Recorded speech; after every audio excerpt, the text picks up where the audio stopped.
दुनिया में भारत के फैसले से कुछ देशों में हड़कंप मच गया है तो कुछ देश मालामाल हो गए और कुछ देशों ने तो भारत को लेकर बड़ा ऐलान तक कर डाला। सबसे पहले ऐलान की बात करें तो फिलीपींस ने कह दिया कि चावल बैन पर सभी को भारत से बात करनी चाहिए और भारत के सामने एक समझौता करना होगा। अब ये बयान सामने आते ही दुनिया में भारत की पावर और भी बढ़ गई और ये भी फाइनल हो गया कि शक्तिशाली देश किसे कहते हैं। चलिए अब जानते हैं वो बयान जिसने मचा दिया धमाल और बजा दिया भारत का डंका दुनिया में।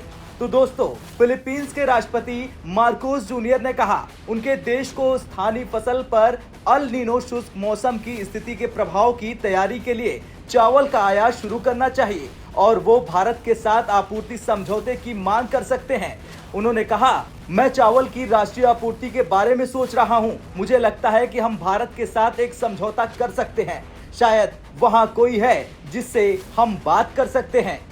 वैसे फिलीपींस के राष्ट्रपति का बयान इसलिए भी मायने रखता है क्योंकि मार्कोस जूनियर खुद कृषि सचिव भी हैं और दूसरी बात, फिलीपींस दुनिया के सबसे बड़े चावल आयातकों में से एक पारंपरिक रूप से मुख्य रूप से अपने पड़ोसी वियतनाम से चावल खरीदता है। यानी वियतनाम की तो लॉटरी लग गई भारत के फैसले से। और मालामाल कैसे हुआ, अब वियतनाम और थाईलैंड, ये जान लेते हैं। दरअसल भारत के चावल पर बैन वाले कदम से वियतनाम और थाईलैंड में 10 साल के हाई स्तर पर पहुंच गए हैं चावल के दाम। वियतनाम और थाईलैंड में चावल की कीमतें इस हफ्ते एक दशक से भी अधिक समय के हाई स्तर पर पहुंच गई है, जिसका कारण भारत को बताया जा रहा क्योंकि भारत ने घरेलू कीमतों को कम करने के लिए नॉन बासमती चावल के एक्सपोर्ट पर सीधा प्रतिबंध ही लगा डाला।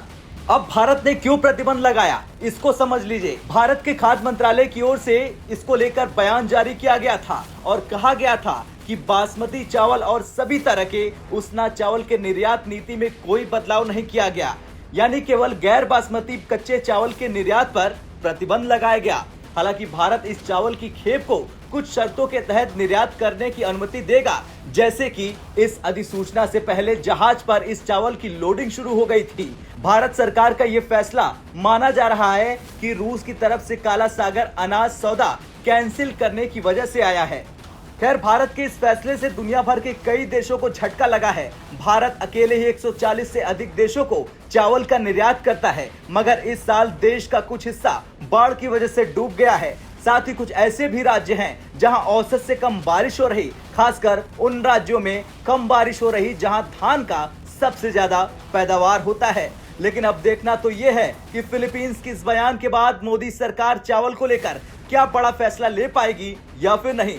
आपका क्या कहना है? मोदी सरकार ने जिस तरह से देश हित में फैसला लिया है उसे लेकर कमेंट कर जरूर बताएं। ब्यूरो रिपोर्ट, भारत तक।